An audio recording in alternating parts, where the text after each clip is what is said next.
Welcome to Dreadnoks Garage. Class is in session. This is Most Wanted, class of 1983.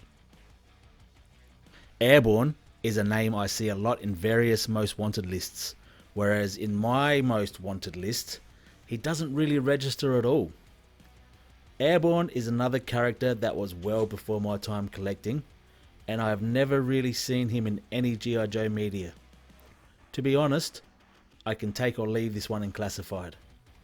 Having said that, who am I kidding? The design team will kill it, and Airborne will be one I eagerly await once he is revealed. Cobra Commander already has his fair share of classified figures, a regular release, a lighter blue exclusive version, and the deluxe Supreme Leader Cobra Commander. While these are decent enough, it is the retro styled version that is first coming with a classified HISS tank that really has my attention. The first release Cobra Commander has been referred to as the bellhop version, but the retro inspired version coming with the HISS tank looks amazing so far, and that HISS tank will have to wait a little bit longer. Like Cobra Commander, there has already been a few Destro figures in classified, and every one of them have been exceptional in my opinion. Even though he was released in the first wave of classified, I feel Destro still looks great and is my standout of that first wave of figures. I know there are a lot of people who don't like Pimp Daddy, I mean Profit Director Destro, but I am not one of them. He is so garish and eccentric that I can't help but love him. The Money on Fire accessory is also a very nice touch. Here in Australia, we were lucky enough to get the first couple of G.I. Joe classified waves that also included Profit Director Destro. But whoever was in charge of ordering must have loved Profit Director Destro way more than me, because there are still plenty of them available in toy stores. I see people online complaining about the movie figures clogging shelves, but you haven't seen anything like the Profit Director Destro shelf clogging. There is also the retro carded Destro, which is very cartoon inspired, so not a bad showing for the 1983 version of Destro in classified so far. Doc is another one that gets mentioned a lot in Most Wanted lists. His accessories alone would be amazing in classified, but so far Doc does not have a classified figure or announced as coming in the pipeline. Just an aside, the most memorable appearance of Doc for me is when he was killed by a saw viper in the Marvel Comics series. That was such an impactful moment. Gung-Ho has already had a couple of figures in classified. I felt the first version was good enough, but the recent retro carded version has been pretty popular with people wanting a Gung-Ho that looked like the original 1983 toy. I don't really have much to say about Gung-Ho. He has never really been a character or figure that has really interested me.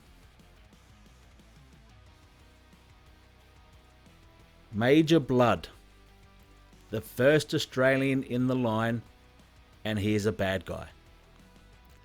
While the 1983 lineup is before I even knew about G.I. Joe, it has had nearly all of the single carded released figures in classified. The release of Major Blood in classified was an insane time. The first we ever heard of it coming was an online auction. I remember seeing that auction reach the tens of thousands of dollars, mainly from fake bidders, but everyone was so confused. Was this a custom or an official release? Eventually it was determined it was an official release, and the Major was available as a Target exclusive. For the longest time, Major Blood was my favourite figure in Classified. He is still easily one of the best figures released so far, and I like to point to him as the peak of Classified design. While he looks undoubtedly like Major Blood, the upgraded arm design and cybernetic eye detail are a perfect addition.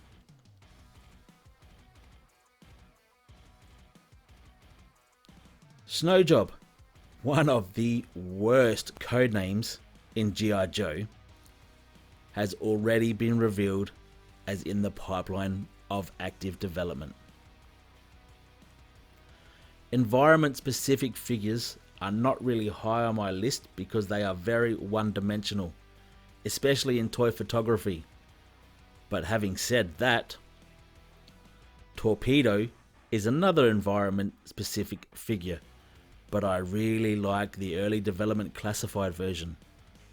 The great thing about G.I. Joe, even right from the start, back in the early 80s, is the crazy amount of accessories each figure comes with. Torpedo looks like he is absolutely loaded with accessories, so that bodes well for the previously mentioned figures in this video like Snowjob and Doc.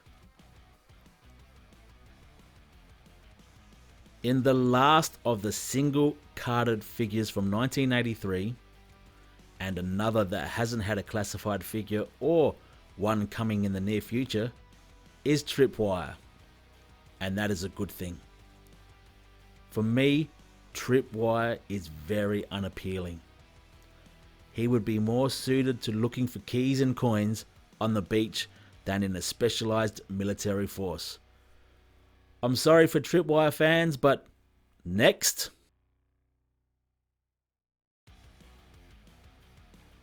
We now get into the figures released with vehicles, starting with the Viper pilot. While it is just a repaint of earlier Cobra troopers, I would be more than happy to add another Classified blue shirt troop builder to my collection, even though there is no indication this is happening just yet for the Viper pilot. The Hiss driver. When it comes to the Hiss tank and Classified, all I can say is, oh my god. Arguably the most iconic vehicle in all of G.I. Joe, we are getting a Hiss tank in Classified, which also means we are getting the Hiss driver. Every picture and video I have seen of the Hiss tank just leaves me in awe. It is seriously a work of art. The G.I. Joe Classified design team and the HasLab design team have exceeded all expectations to give us a Classified version of the 1983 Hiss tank and driver. Extra figures, extra accessories, and future accessories that will also be compatible with the Hiss tank, such as the blast effects. I envy those who bought multiple Hiss tanks for display and have the space to do it. I will go out on a limb and say I don't think we will ever see a Classified version of the Sky Striker. That doesn't mean we will never see a Classified version of Ace, but if he looks like the vintage figure, I don't think it would be very good. That's just my personal preference and opinion. The Wolverine looks like it would be around the size to potentially be made in Classified. I don't know if we will ever get it in Classified, but we are getting Covergirl. She looks like she shares a lot of the same tooling as Lady J, which is a good thing, as I think the Lady J figure is criminally underrated. The next couple of vehicles are repaints of previously released figures, so I will lump them together. Grunt has been revealed as being in the pipeline for a future release, but it will most likely be the OG 13 version and not the tan version that came with the Falcon glider. And as for Grand Slam, I would rather take the Jump Jet pack. I am not really interested in this version of Grand Slam. The last figure released of 1983 is Wild Bill with the Dragonfly. I think the Dragonfly could potentially be released in Classified, but Wild Bill will most likely be released as a single figure before that. Wild Bill has a mustache, so even though he hasn't actually been revealed as in development, he must be close considering the amount of mustachioed figures that are coming soon.